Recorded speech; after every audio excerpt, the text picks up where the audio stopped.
Ça fait 8 ans. Ouais. Wa alaykoum salam. Donc moi c'est Yahya. Je suis membre de l'association depuis maintenant 2 ans et demi. D'accord. Donc en binôme, vous travaillez. Vous êtes combien du coup dans cette association?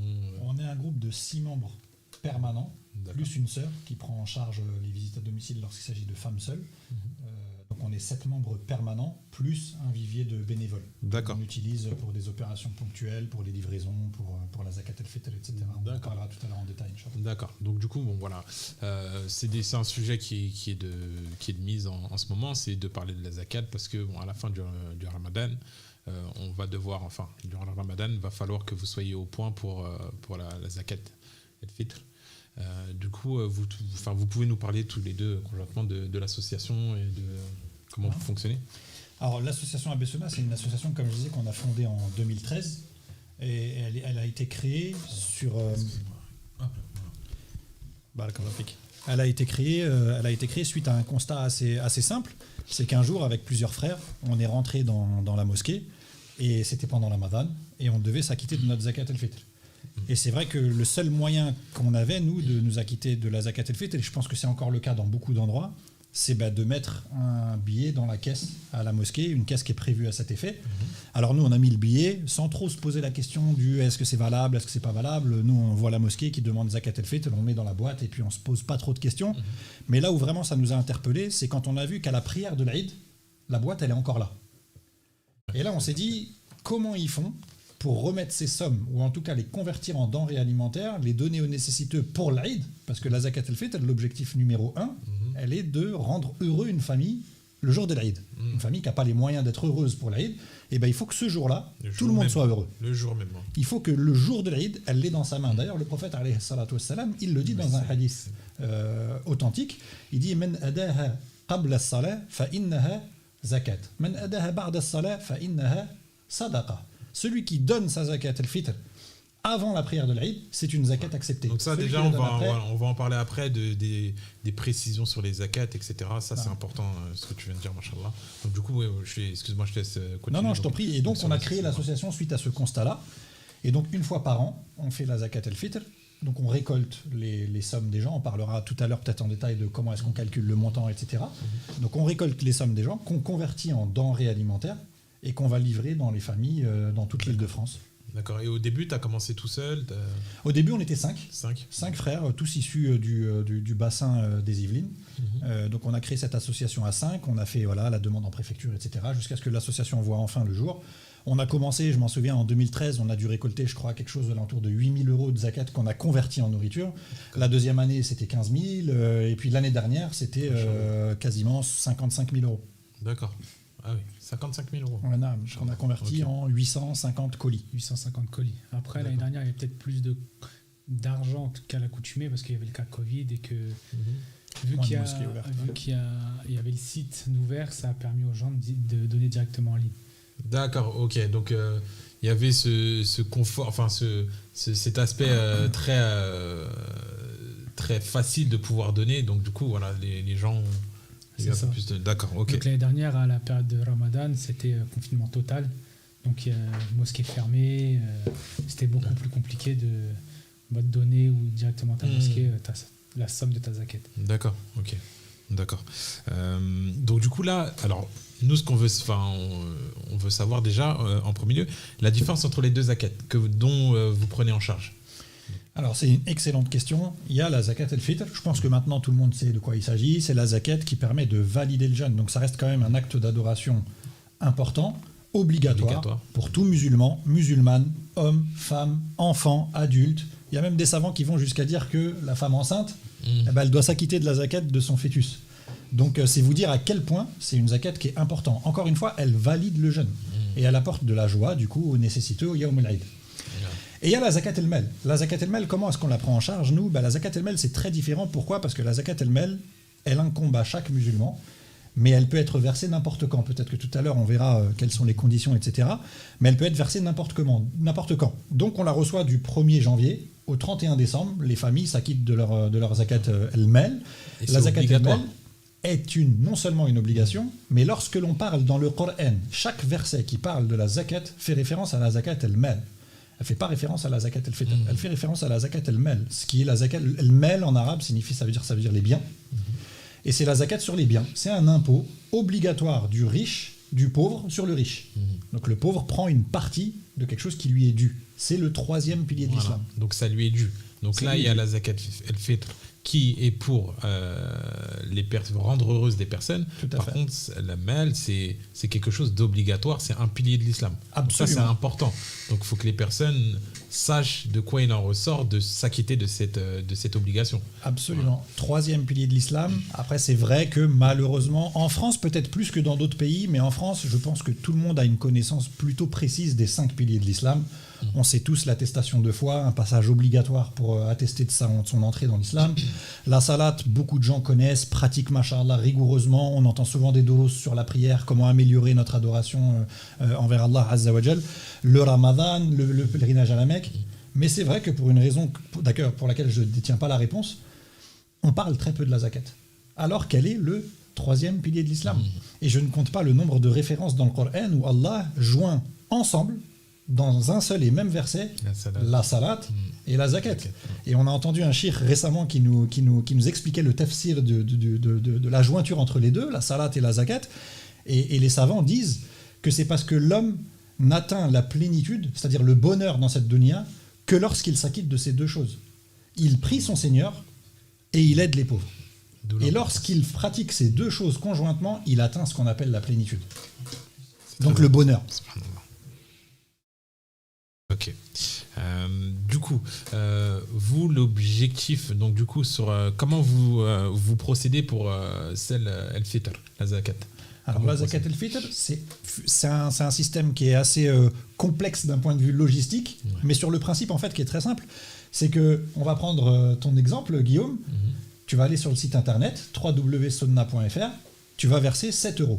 En réalité, tu ne t'acquittes pas de la zakat au moment où tu donnes les 7 €. Parce que la zakat, la quasi-totalité des savants, de manière quasi unanime, sont d'avis qu'il faut la sortir en nourriture. En nourriture, okay. Donc au moment où tu me donnes 7 €, tu ne t'es pas acquitté de ta zakat. Non seulement parce qu'elle n'est pas sous la bonne nature, mais aussi parce qu'elle n'est pas donnée au bon moment. Le moment, c'est 1 ou 2 jours avant Salat al-Eid. Le prophète, nous invite à nous en acquitter 1 ou 2 jours avant Salat al-Eid.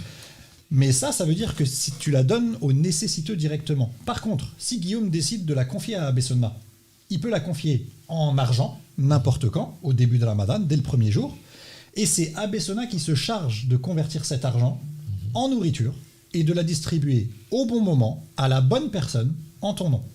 D'accord. Donc en fait, c'est comme si tu me dis, Riyad, je dois partir en voyage, je te confie ces 7 €, achète le bon volume de nourriture, donne-le à un ayant droit, au bon moment, et tu me charge de le faire pour toi. D'accord. C'est ce qu'on appelle en arabe le wakal. Voilà, ce qu'on appelle le wakal. Et d'ailleurs, à Mecca et à Médine, c'est peut-être une précision importante pour ceux qui nous écoutent, c'est comme ça qu'aujourd'hui est organisée la zakat al-fitr. À Mecca et à Médine. D'accord, très bien. Ok. Donc, alors, logistiquement, tu nous as dit que c'était compliqué. Logistiquement, c'est plus complexe parce qu'effectivement, il faut stocker les denrées, il faut des chambres froides, parce que dans le colis que l'on met, nous, l'un des points importants, c'est de donner à la famille quelque chose qui lui ferait plaisir. On a dit tout à l'heure que l'objectif, c'était de le rendre heureux Yaoum al-Eid. On a beaucoup de gens qui veulent faire la sunna et qui font l'effort de dire, moi, je donne pas 5 €, je donne pas 7 €, je vais donner en nourriture. Conformément au hadith d'Abu Sa'id al-Khudri où on dit, il faut donner un volume de nourriture. Et bien, il y en a beaucoup, ils veulent faire la sunna. Donc, qu'est-ce qu'ils font? Ils vont à Carrefour, à Auchan, peu importe. Ils achètent 1 kg, 2 kg de pâtes et ils vont les donner soit à la mosquée pour qu'elle les donne à une famille, soit les donner directement à une famille. Maintenant, la question que moi je pose à ceux qui nous écoutent, est-ce que, si vous êtes dans le besoin et que je vous ramène même 10 kilos de pâtes, est-ce que ça va vous rendre heureux? Est-ce que ça va vous permettre de vous faire un repas digne du jour de l'Aïd, ce jour-là? Non. Pourquoi est-ce que nous, le jour de l'Aïd, on va se faire un festin avec de la viande, avec des mets de toutes sortes, avec du sucré, du salé, mais par contre, quand on veut donner pour un nécessiteux, on va donner du riz. On va lui faire cuire du riz blanc et il va le manger le jour de l'Aïd. C'est pas que c'est pas correct, c'est vraiment le minimum. Mais si on peut faire mieux et vraiment procurer du bonheur, eh ben on le fait. C'est la raison pour laquelle l'association Abbé Sunna, en 2016, a été la première à faire un calcul du montant de la zakat al-fitr. On a fait le calcul de ce qu'on met, nous, dans notre colis. Et on a regardé, le hadith, c'est quoi? C'est C'est quoi ce calcul? Ce calcul consiste à dire, le prophète, sallallahu alayhi wa sallam, a dit qu'il fallait donner un sa. D'accord. C'est-à-dire qu'on remplit 4 fois ses 2 mains. Mon cher Guillaume, tu te doutes bien que si je donne un sa' de viande, ça coûte pas le même prix que si je donne un sa' de pâtes. Exactement. Ouais. Donc, quand on entend des associations ou des mosquées qui disent que la zakat elle est fixée cette année à 5 € sur le territoire national ou à 7 € ou peu importe, c'est selon nous une erreur. Pourquoi ? Parce qu'il faut en revenir au hadith du prophète sallallahu alayhi wa sallam qui nous parle d'un volume de nourriture.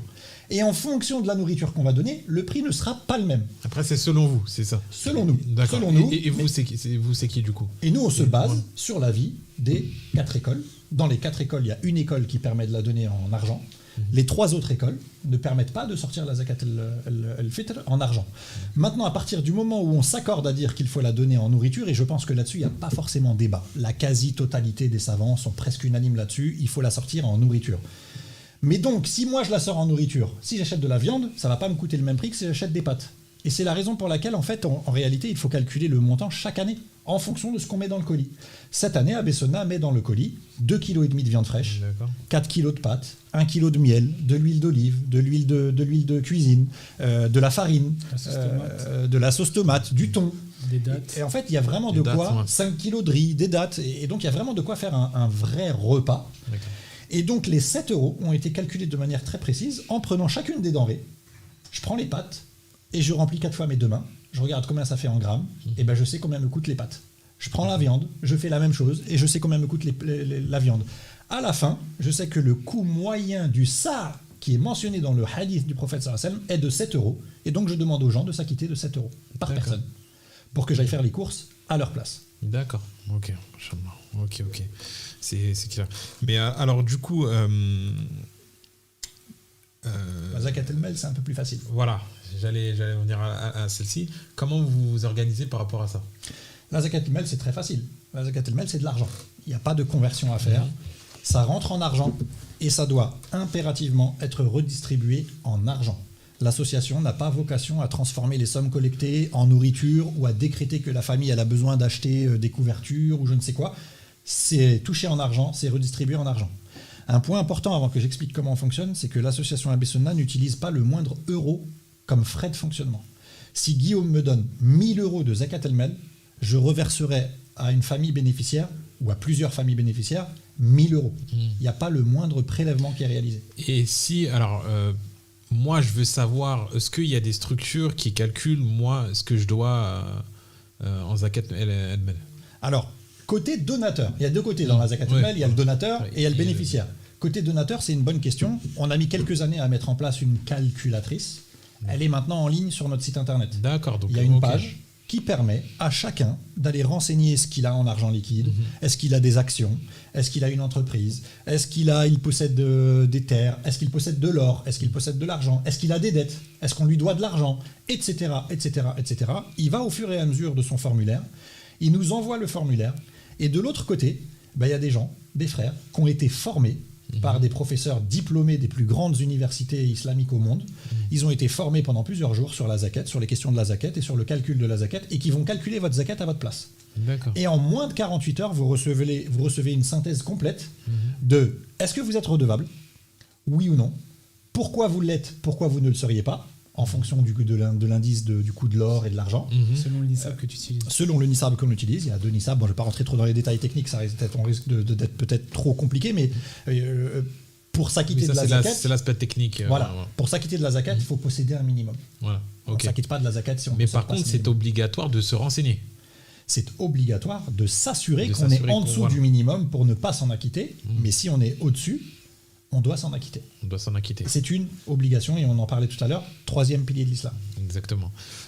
J'ai une question aussi. Alors donc du coup vous disiez du côté de ceux qui donnent et comment vous organisez pour savoir à quelle famille vous redistribuez. C'est une bonne question. C'est l'autre côté de la zakat al-mal. C'est le côté des familles bénéficiaires. En fait, elles s'inscrivent sur notre site internet. On a un site internet avec une rubrique « J'ai besoin d'aide ». Donc sur Abessona, pareil. Sur Abessona, www.sona.fr. Vous allez sur le site, il y a une rubrique « J'ai besoin d'aide ». On clique dessus et on tombe sur un formulaire. Le formulaire va nous permettre, nous, de savoir est-ce qu'il s'agit d'une famille monoparentale. Est-ce que c'est un couple ? Combien d'enfants ils ont ? Combien ils ont de revenus ? Est-ce qu'ils ont des papiers ? Est-ce qu'ils n'ont pas de papiers ? Est-ce qu'ils ont des dettes ? Est-ce qu'ils doivent de l'argent à quelqu'un ? Etc., etc. On reçoit le formulaire. Dès lors qu'il est reçu par Abessona, Il est pris en charge, ça peut être par Yahya d'ailleurs, il est pris en charge par un des membres de l'association. Ce membre de l'association va passer à la deuxième étape. Deuxième étape qui consiste à contacter la famille, faire le point avec eux et leur demander les justificatifs. Si la famille déclare un retard de loyer de 2 000 €, ben on va lui demander sa dernière quittance de loyer. Si la famille déclare avoir 3 enfants, on va lui demander le livret de famille. Si la famille déclare être hébergée, on va lui demander une attestation d'hébergement, etc., etc. Chaque déclaration qui est faite sur le formulaire doit être justifiée avec la pièce justificative qui va avec. Le but n'étant pas d'être dans, entre guillemets, une espèce de police pour vérifier comment sont les gens. Le but, il est simplement de différencier les déclarations qui parfois peuvent être abusives des déclarations qui sont sérieuses. Une fois qu'un des membres de l'association a eu les justificatifs, on ne donne jamais d'argent et on ne paye jamais de dette à une famille sans aller la visiter sur place. L'objet de la visite, il est double. Le premier, c'est assurer que les déclarations sont véridiques, etc., en comparant avec les originaux que l'on a reçus, etc., etc. Et le deuxième, il est peut-être de jauger la situation de la famille. Il nous est déjà arrivé d'aller visiter une famille qui dit « j'ai une dette, aidez-moi, j'ai une petite dette de 1 000 €. Mais au final, quand on va chez elle, on s'aperçoit qu'elle vit dans un logement insalubre avec ses enfants. Donc peut-être que nous, on fait un appel sur Facebook et des frères peuvent venir, faire un coup de peinture, changer les joints de la salle de bain, etc. Donc la visite, elle a vraiment 2 objectifs. D'accord, c'est encore. Quand la visite est faite, le dossier il est complet. Il passe en comité et on se réunit à 6 tous les vendredis et on décide de l'aide qui est apportée. À 6 personnes, vous décidez Tout à fait. Qui est-ce que. Alors, Ibrahim, s'il y a des questions dans le chat, gardez-les bien, parce que forcément on a des questions là-dessus. Est-ce que vous, avec votre recul et l'association, ça fait des années que vous faites ça, est-ce que vous pensez que en tout cas la majorité des musulmans en France s'intéressent à ça et participent à ça? Moi je pense que le problème, c'est qu'on ne différencie pas Zakat el-Mel et Sadaqa. Si tu poses la question à beaucoup de musulmans en France, quand ils vont mettre 100 € dans la boîte à la mosquée, pour eux, ils ont donné Zakat el-Mel. Ah, d'accord. Pour eux, en fait, on a ce problème de ne pas différencier la Sadaqa et la Zakat el-Mel. Donc il y a une éducation par rapport à la Zakat qui n'est pas assez... Mais même si tu prends les sujets des khutbahs le vendredi, tu vas entendre parler de tout, mais Zakat el-Mel, c'est un sujet qui revient jamais. C'est très rare. Très rare. D'accord. C'est ce qu'on voit, ouais. Il y a un manque d'éducation par rapport à la Zakat. Je pense qu'il y a un peu d'ignorance et on peut... Je ne sais même pas si on peut en vouloir aux gens. De toute façon, chacun est responsable de la situation dans laquelle il est. Il ne s'agit pas ici de trouver des excuses, mais il ne s'agit pas non plus d'accabler les gens. En France, malheureusement, il n'y a pas assez de doros sur la zakat. Il y a très peu. C'est vrai que dans les mosquées, à Jumu'ah, dans les doros qu'on entend, il y a beaucoup de choses autour des 4 piliers de l'islam, mais sur ce fameux 5e pilier de l'islam, qui au final, quand on les prend par ordre chronologique, est plutôt le 3e, on entend très peu de choses. Nous, on le voit aussi sur le terrain. Les gens nous contactent et nous disent... là, j'ai reçu un email encore ce matin d'un frère qui me dit je viens de réaliser que depuis début 2019, donc ça fait presque 2 ans maintenant, ça fait plus de 2 ans, pardon, qu'il doit s'inquiéter. Je m'aperçois que je suis au-dessus du nisab, le fameux seuil minimum au-delà duquel je suis imposable. Je dois sortir la zakat. Et je viens de m'en apercevoir. Et des comme ça, on en a des dizaines, des centaines qui savent même pas qu'ils sont redevables de la zakat. Alors que déjà c'est obligatoire et que vous aidez des familles, c'est surtout ça. Pour être un peu cru, Guillaume, tu t'acquittes pas de ta zakat, tu as mangé le droit du pauvre. Ce n'est pas un service que tu rends. Le fait de t'acquitter de ta zakat est un dû. C'est obligatoire. Ce n'est pas une sadaqa, ce n'est pas un service que tu vas rendre aux pauvres. Et même, je vais te dire, je vais même aller plus loin, si tu vas chez une famille et que tu leur donnes les 1 000 € de zakat el-Mel, tu ne dois même pas ressentir de « ah, je les ai bien aidés ». Non, c'est son droit. C'est son droit. C'est son droit. Et nous, d'ailleurs, on le dit aux familles. Quand les familles nous disent « on est désolé d'avoir dû taper à votre porte », on leur dit « soyez pas désolés ». Nous, on fait pas entre guillemets, on ne verse pas de sadaqat. Du cœur, exactement. C'est pas des sadaqat que l'on redistribue. Ça arrive qu'on redistribue le sadaqat quand on est à court de zakat, mais 99% de notre activité, c'est la redistribution de la zakat. Donc le pauvre, quand il vient taper à notre porte en disant j'ai besoin d'aide, c'est son droit. Même des savants qui disent que si tu ne savais pas et que tu n'as pas payé ta zakat en 2020, en 2019, en 2018, tout ça, tu dois rattraper ta zakat el-Mel à l'heure d'aujourd'hui. Donc tu dois plus payer une zakat, mais 4. D'accord. C'est d'où l'importance. Et dans les familles, vous avez que des familles musulmanes? Alors, on a des familles non musulmanes qui s'inscrivent. Et la zakat, d'ailleurs, elle est ouverte à 8 catégories de personnes, conformément au verset coranique. Dans ces 8 catégories, il est permis, sous certaines conditions, de la donner à des non-musulmans. Ça peut être, par exemple, sur la porte min bab ad-da'wa.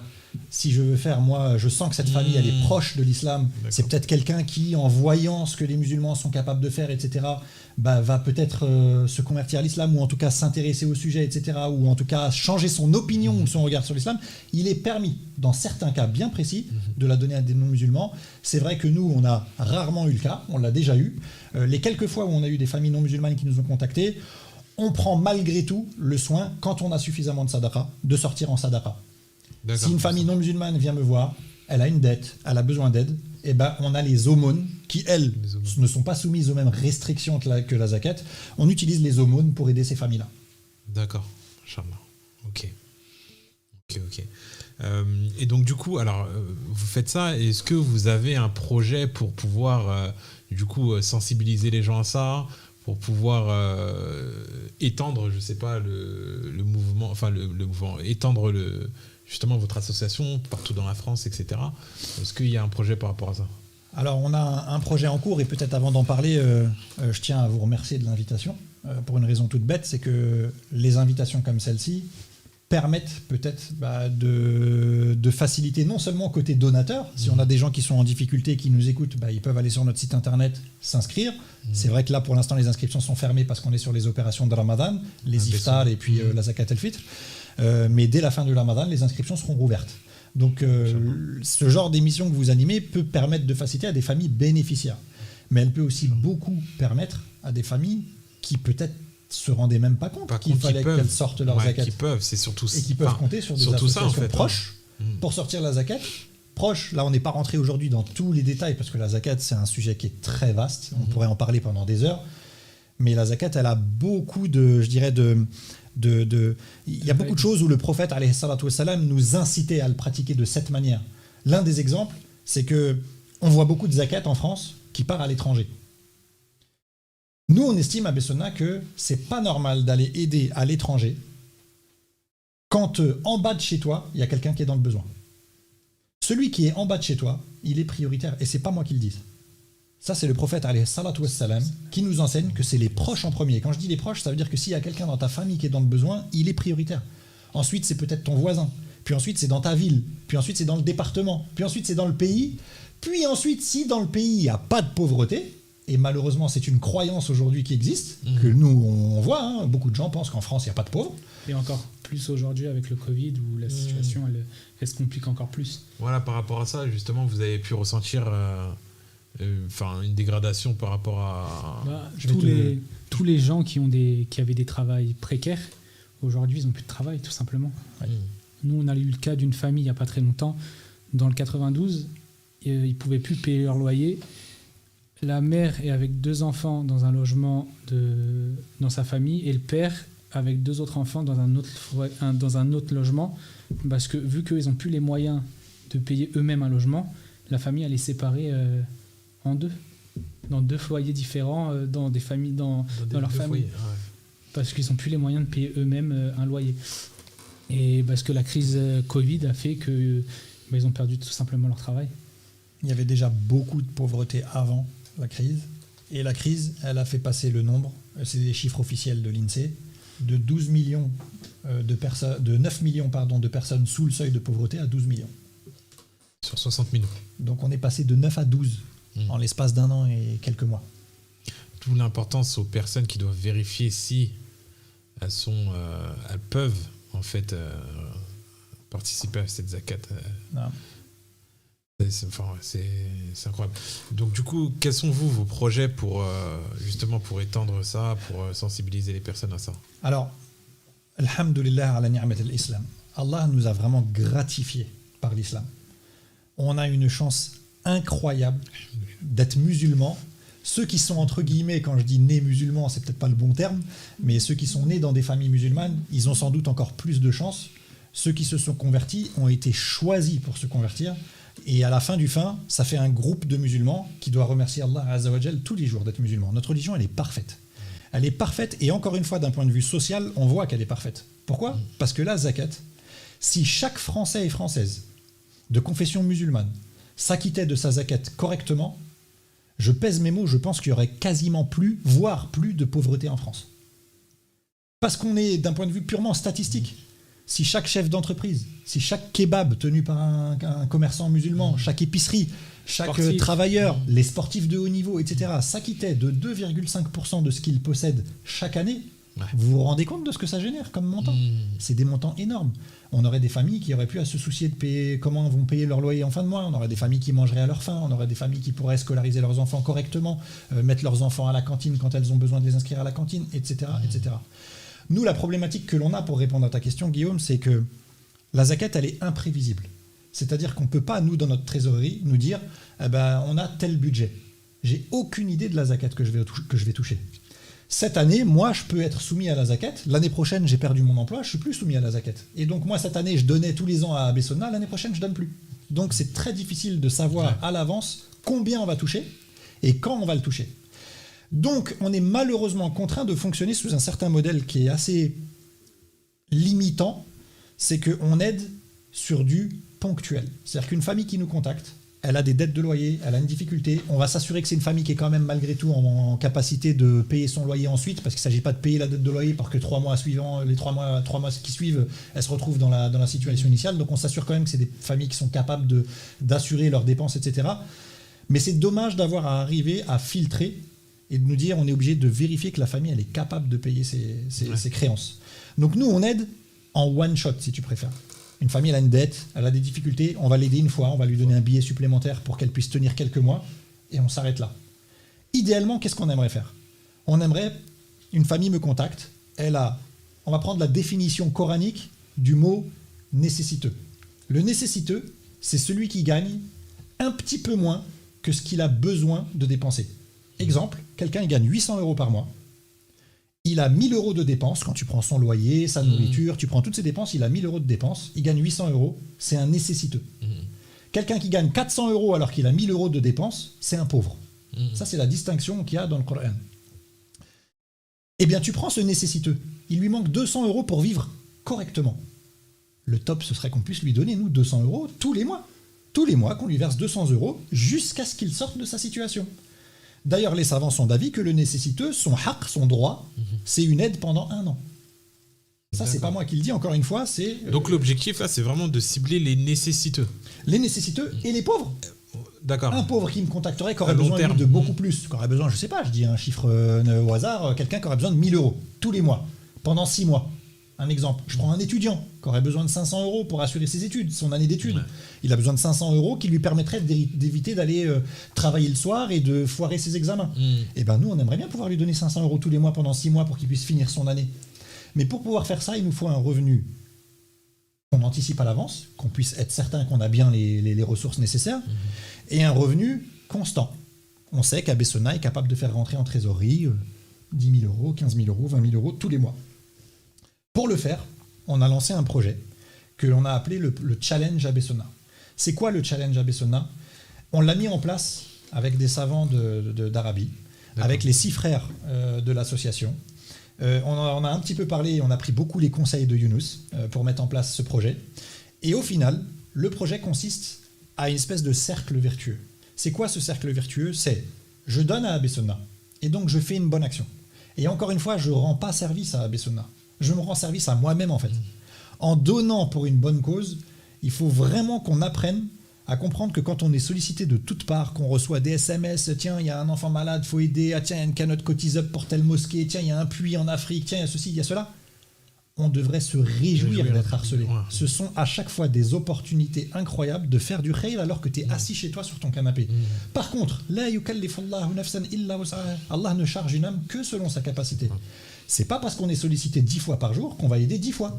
Mais si je suis sollicité 10 fois par jour pendant 1 mois et que je choisis un projet et que je décide d'y adhérer, eh ben machallah, c'est un grand khayr pour toi, beaucoup plus que pour l'association que tu vas aider. Donc nous, on aimerait que les gens aident Abessona, fassent une bonne action. Deuxième étape, les gens en parlent autour d'eux et parrainent des gens à participer et à aider à Abessona de la même manière. Et troisième étape, si j'arrive moi à aider Abessona et que j'arrive à parrainer des gens, c'est pour ça qu'on l'a appelé le challenge, et ben je serai récompensé.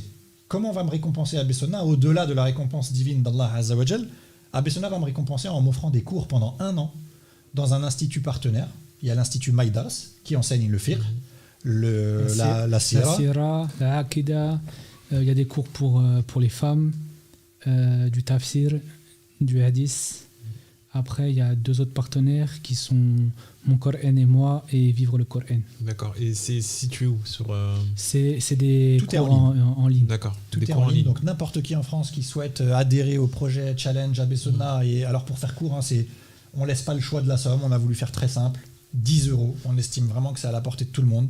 Je m'inscris. Au moment où je m'inscris, je mets le nom de mon parrain. Par exemple, je sais pas, moi, Guillaume, toi, tu donnes 10 € tous les mois à Abbé Sonna. Tu viens me voir, tu me dis, Riyad, il y a vraiment un truc, une bonne action à faire. Et ben moi, au moment où je vais m'inscrire pour donner 10 €, je vais mettre ton email. Et donc, Abbé Sonna saura que c'est toi la cause de mon adhésion. D'accord. Si toi, tu t'inscris et que tu arrives à convaincre 5 personnes dans ton entourage, qui arrivent elles-mêmes à convaincre chacune 5 personnes de leur entourage, non seulement tu es le sabab, la cause d'un grand khayr, d'un grand bien, mais en plus, nous, on va t'offrir 1 an de cours pour apprendre ta religion. Et c'est en ça qu'on appelle ça vraiment le cercle vertueux.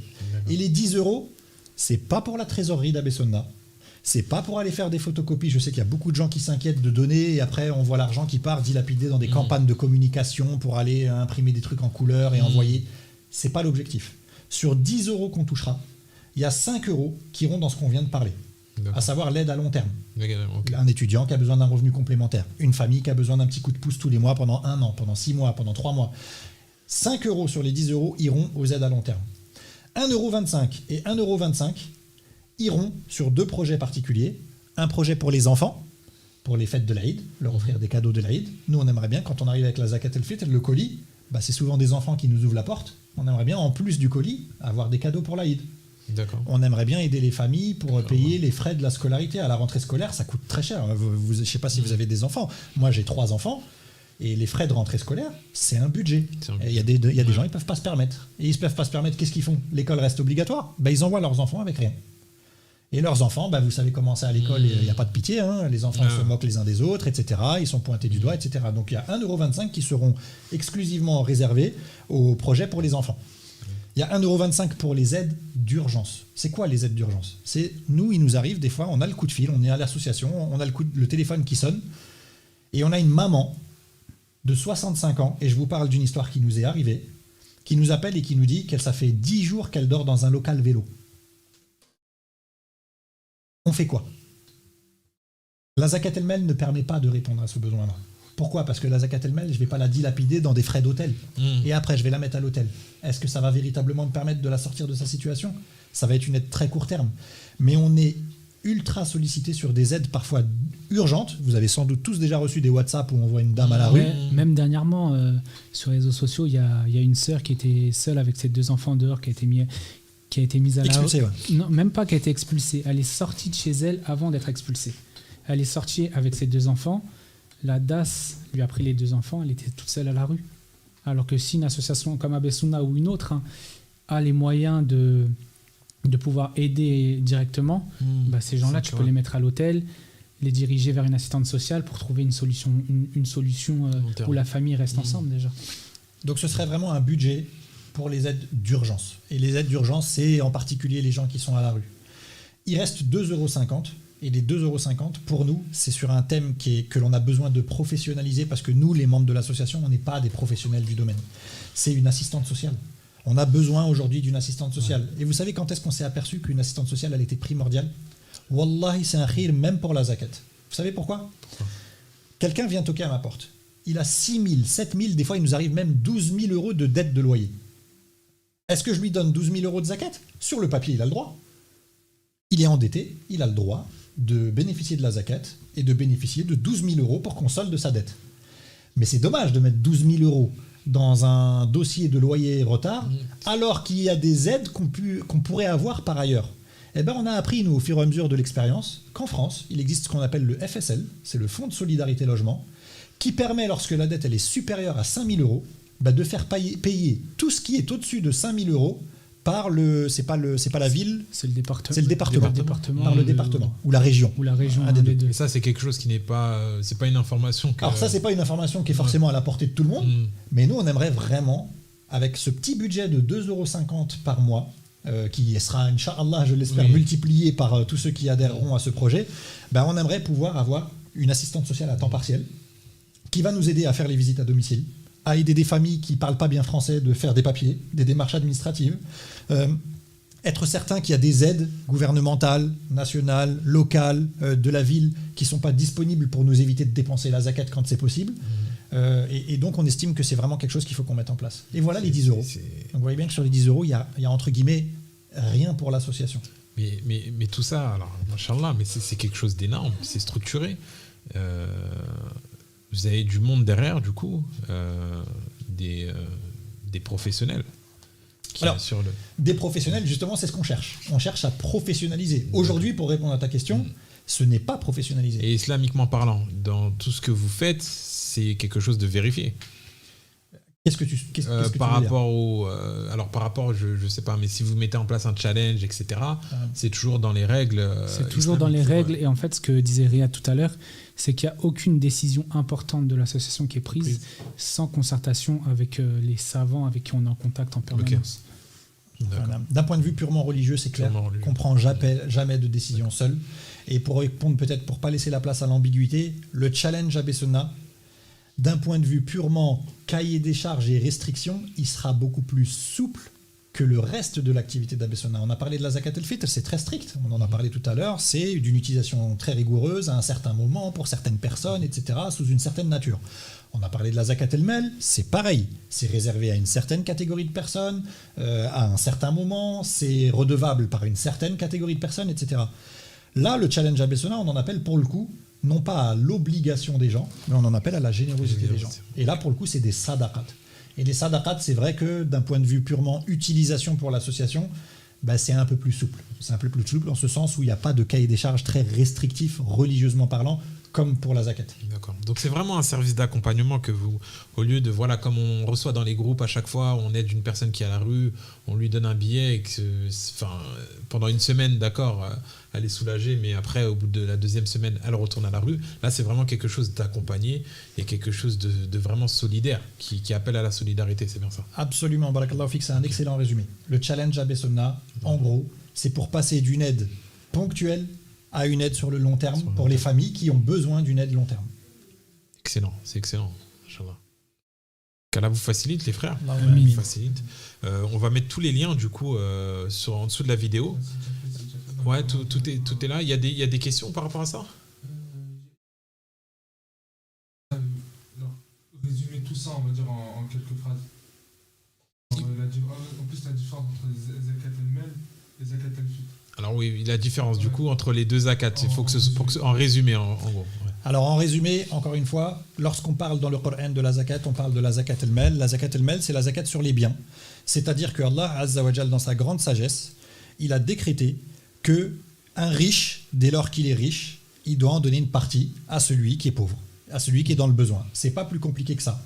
Et j'en profite pour préciser quelle est la définition du riche en islam. C'est quoi la définition d'un riche en islam, selon vous?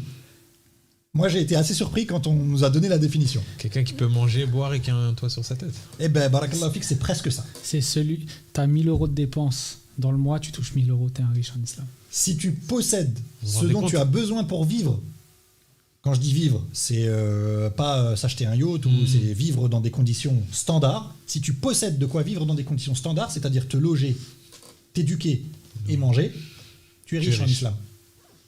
En islam, c'est ça la richesse. J'ai besoin de 1000 €, je gagne 1000 €, je suis riche. Et donc c'est ça la zakat el-mel, c'est vraiment prendre une partie de la personne la plus riche pour la donner à la personne la plus pauvre.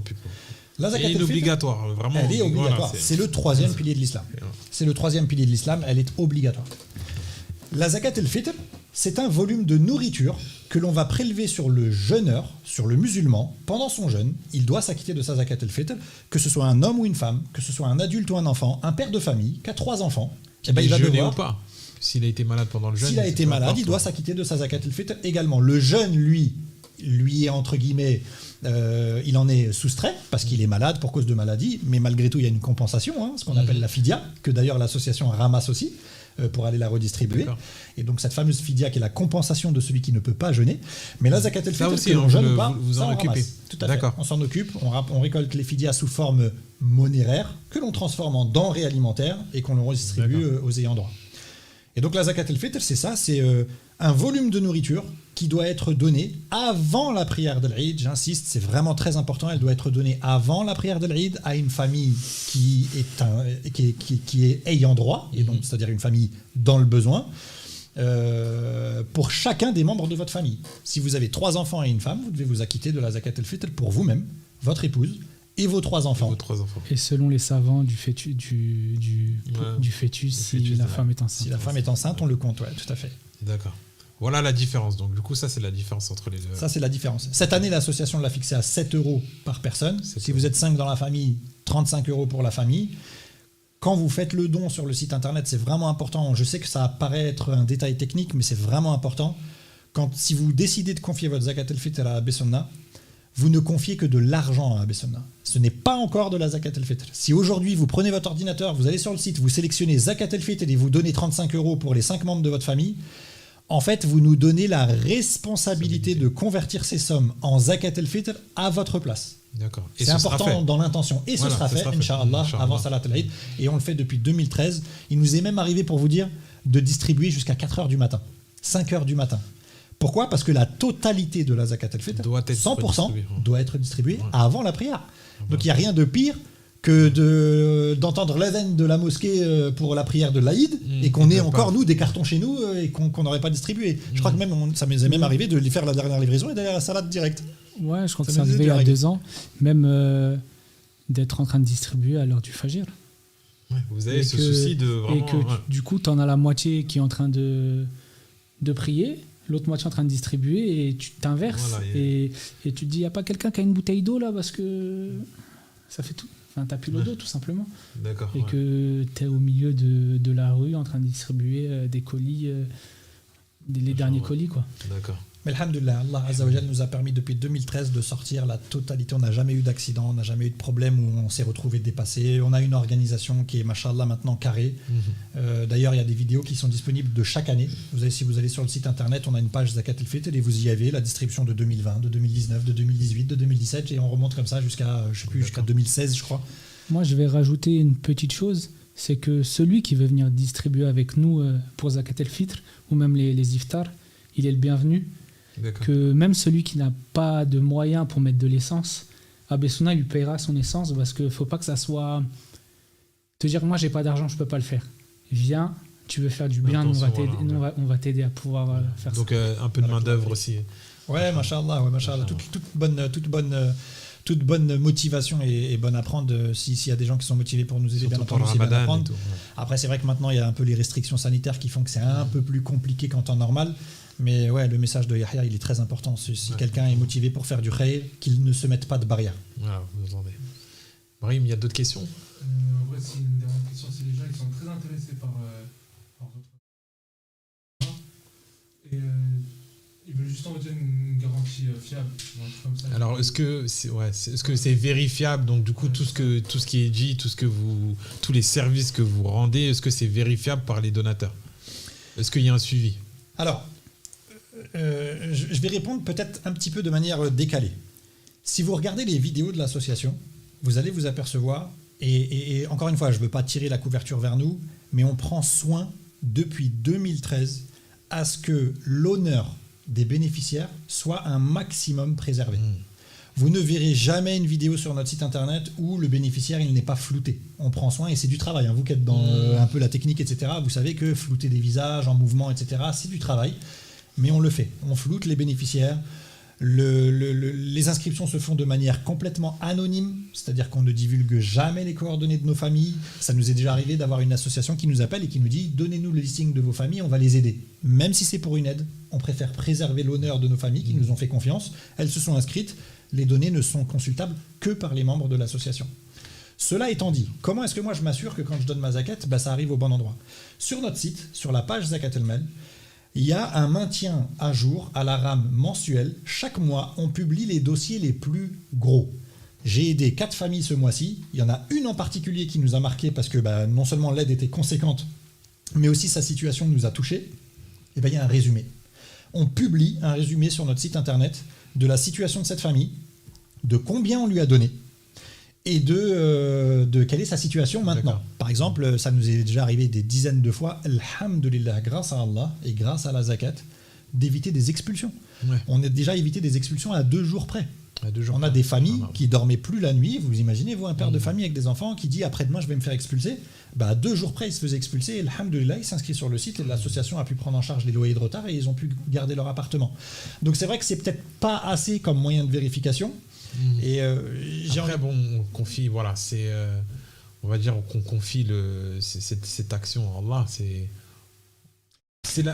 Après, je sais pas si ça répond pleinement à la question. Par exemple, l'année dernière, on revient au Covid, l'opération Zakat el-Fitr, à 40-72 heures du début de l'opération, sur 850 colis, on avait dû en faire quoi, 50. Avec des colis, machallah, qui sont costauds, lourds à porter, etc. On a fait un appel via les réseaux sociaux, les associations partenaires, etc. Tous les gens qui ont voulu venir nous aider ont pu voir d'eux-mêmes de quoi était composé le colis et ont fait eux-mêmes leur colis. C'est ça en fait Abbé Sunna, c'est que celui qui veut venir nous aider, tu peux participer, même si demain on trouve des frères mashallah ou des sœurs mashallah qui sont des gens de confiance et qui veulent nous soulager d'aller faire des visites à des familles dans le besoin, nous on leur confiera cette mission parce que 6 pour des fois visiter, des fois il y a 20 inscriptions dans le mois, on est 6, on est tous bénévoles, on a tous un travail à côté, donc ça prend du temps. Après ton épouse elle te fait mal à la tête, non mais aussi il faut dire une réalité, tu passes pas le temps que tu devrais avoir avec tes enfants, tu le passes pas. Donc si demain il y a des gens bienveillants et qui ont les qualités nécessaires pour venir nous aider pour faire des opérations à droite, à gauche, faire des visites, nous on est preneurs de ça. Donc je sais pas si c'est ça la garantie, mais nous on est prêts à ouvrir certaines choses de l'association à nos frères et à nos sœurs dans l'islam. Ouais, je pense qu'il n'y a pas mieux comme réponse en fait. C'est que la porte elle est ouverte en fait. Je pense qu'on vit tous entre deux mondes. Il ne faut pas tomber dans la naïveté, c'est-à-dire ouais moi ça y est je me suis acquitté de ma zakat, je veux même pas vérifier. Nous on est flattés quand on reçoit des emails de gens qui nous disent mais comment vous la distribuez et comment vous faites et est-ce que vous la redistribuez bien en argent et est-ce que vous prélevez quelque chose dessus, etc. On a plein de gens qui insistent avant de nous donner leur zakat et des fois on reçoit des 10 questions par une seule personne et au final sa zakat elle est pourtant que de 40 € ou 45 €. Ça veut dire que c'est quelqu'un qui a attaché une importance énorme avant de nous confier 40 €. Nous, quand on voit les questions, on se dit là, ça va être une zakat à 10 000 €, c'est 40 €. Et ben nous, on trouve que c'est comme ça qu'il faut agir. Il ne faut pas tomber dans la naïveté et confier sa zakat à n'importe qui, n'importe comment. La zakat, elle ne sert pas à faire des travaux dans une école. Avoir des écoles musulmanes, c'est un projet qui est noble. Mais la quasi-totalité des savants, il y en a quelques-uns qui permettent certains projets, mais on rappelle, encore une fois, que la zakat el-mal, dans le Coran, c'est le droit du pauvre sur le riche. C'est pas fait pour aller faire des projets, etc. Il faut aider les écoles, il faut aider les mosquées. Nos mosquées, en plus en ce moment, avec le Covid et le peu de fréquentation qu'il y a dans les mosquées, leur charge continue de tourner, parce que les imams, ils sont toujours rémunérés, les murs, on continue de les payer. Donc il faut aider les mosquées, etc. Mais il faut pas tout mélanger.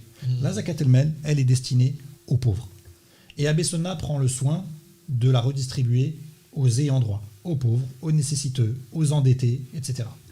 Surtout avec la crise en ce moment du Covid, il y a plus de besoin de main-d'œuvre, clairement, par rapport à ça. Il y a plus besoin de main-d'œuvre et il y a plus besoin d'argent. D'argent aussi. On est aujourd'hui, 2020, c'est la première année où Abbé Sunna n'a pas eu à refuser des dossiers faute de moyens. On a refusé des dossiers parce qu'on estimait que ce n'étaient pas des dossiers compatibles de la zakat, donc on les a rejetés, on n'a pas fourni d'aide. Par contre, il nous arrivait depuis 2013, 2014 et jusqu'en 2019 des dossiers solides qui nécessitent de l'aide. On a été obligé de les rejeter parce qu'on n'avait pas assez de zakat.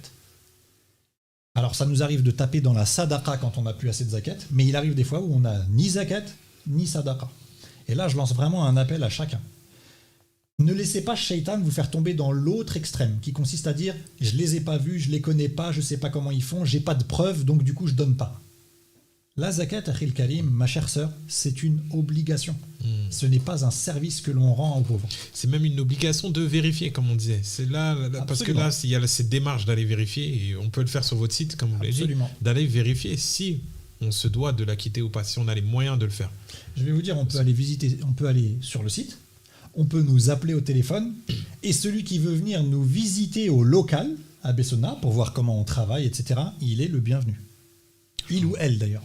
Parce qu'on a aussi des sœurs qui travaillent avec l'association. On a un groupe d'une 15aine de sœurs bénévoles qui nous aident pour les visites familiales, les distributions de colis quand il s'agit de la Fidia, par exemple, on distribue des colis alimentaires, etc. Donc on a un groupe de bénévoles sœurs. On a 2 sœurs qui sont avec nous en permanence, dont une qui est plus active que l'autre. Mais que ce soit pour des sœurs ou que ce soit pour des frères, s'ils souhaitent venir voir sur place, ils ont juste à prendre contact avec nous. Nos coordonnées sont sur le site internet. On a une page contact qui permet de prendre contact avec nous. En général, on répond en moins de 48 heures et on peut tout à fait organiser une rencontre sans aucun problème. D'accord. Brahim, il y a d'autres questions? Non, c'est bon. En vrai, non, je pense pas. Il n'y a qu'une seule, peut-être la dernière, c'est c'est quoi le meilleur moment pour donner la zakat? Du coup, le meilleur moment pour donner la Zakat zakat. el-Mel ou Zakat el-Fitr?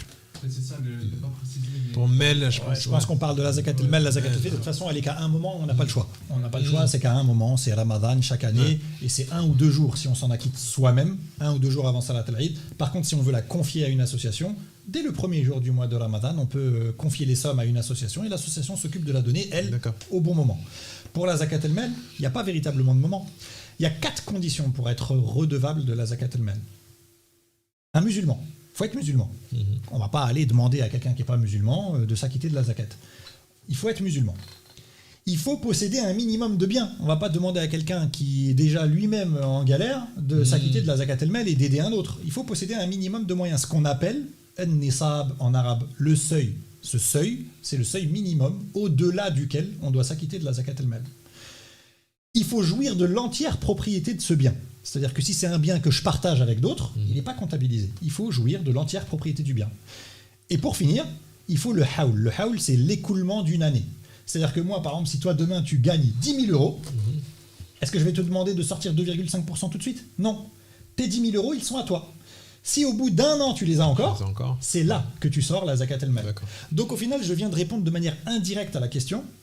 Chacun sortira sa zakat au moment qui lui est propre, puisqu'on vient de dire qu'il fallait passer au-dessus du seuil et compter 12 mois. 12 mois, ok. Si moi je passe au-dessus du seuil le 12 février 2019, je devrais m'acquitter de la zakat, si je suis toujours au-dessus du seuil au bout d'un an, le 10 février 2020.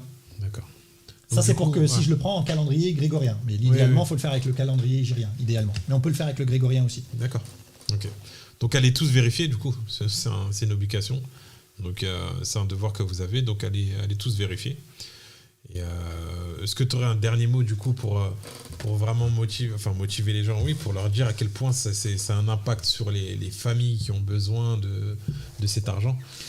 Moi, je dirais 2 mots. Le premier qui est en lien avec 99% de notre activité, encore une fois, la zakat. Et le deuxième pour le challenge. Pour la zakat, il n'y a qu'un seul mot à dire. Ittaqullah. Craignez Allah. Craignez Allah. C'est le 3e pilier de l'islam. Et on aura tous des comptes à rendre sur l'utilisation que l'on a faite des biens qu'Allah nous a accordés. Chaque bien que l'on a, c'est parce qu'Allah nous l'a accordé. C'est pas quelque chose qu'on a gagné comme on entend aujourd'hui à la sueur de notre front. C'est parce qu'Allah nous l'a accordé, ce bien. Et il y a un droit dessus. Et le prophète alayhi salatu wassalam n'a eu de cesse dans de nombreux hadiths de répéter à ses compagnons que la zakat el-Mal ne rend pas pauvre. Si je possède 10 000 euros et que je dois donner 250 euros sur les 10 000 euros, il ne faut pas penser que ça va réduire d'une manière ou d'une autre, mais bien au contraire. Allah met la baraka dans les 9 750 euros qu'il te reste, ya akhil karim. Si tu gardes ces 250 euros, c'est presque du vol. Ils appartiennent aux pauvres, ces 250 euros. Et si tu ne les donnes pas, tu risques de ne pas purifier tes biens. Et donc de te retrouver dans une situation inverse. Tu penses économiser, mais au final, tu risques de tout perdre. Et puis le deuxième mot, c'est le challenge. Le challenge, vraiment, là pour le coup, on fait appel à la générosité des gens.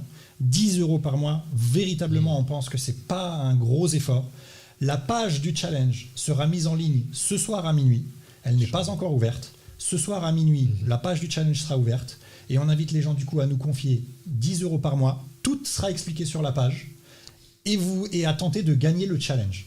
Parrainez 5 personnes qui elles-mêmes parrainent 5 personnes et vous allez en plus apprendre votre religion. Vraiment le cercle vertueux. Précise bien Donc du coup, le challenge, c'est on parraine pour après aussi pouvoir gagner, apprendre notre religion, mais sur un site internet, c'est-à-dire tout à fait. Des cours en ligne. Des cours en ligne. On a 3 instituts avec lesquels on a un accord. L'Institut Maïdars, tu peux nous rappeler Yahya, ce qu'ils enseignent qui enseigne le tafsir, le hadith, la sira, le fiqh, la akida et une matière qui s'appelle pour elle, spécialement pour la femme. Et 2 autres instituts qui sont Mon Coran et moi et Vivre le Coran. D'accord. Ok.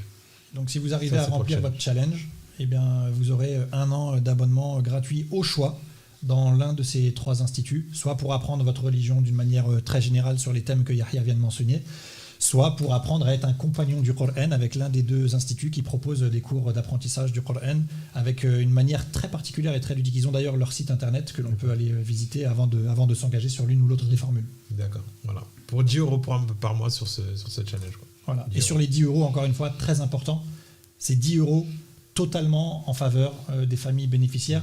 Il n'y a rien qui est prévu pour, entre guillemets, les frais de fonctionnement de notre association. L'association fonctionne qu'avec des bénévoles, donc on a très peu de frais de charges mensuelles. Et les quelques charges que l'on a lorsqu'on fait une campagne de communication ou lorsqu'on imprime des documents ou des documents administratifs, etc., eh bien on le fait avec les aumônes, les sadaqat que l'on reçoit par ailleurs. Très bien. Barakallahu fik, les frères. Wa fikum barakallahu, nous facilite tous cette invitation. Amin. Wafik, et voilà, prenez conscience de l'importance de la zakat, des zakats, et voilà, en tout cas on va essayer on en refera pour faire une piqûre de rappel, Inch'Allah, pendant le Ramadan, et qu'Allah nous facilite dans nos actions, dans nos bonnes actions durant ce moment. Amin. Amin. Voilà. Assalamu alaikum.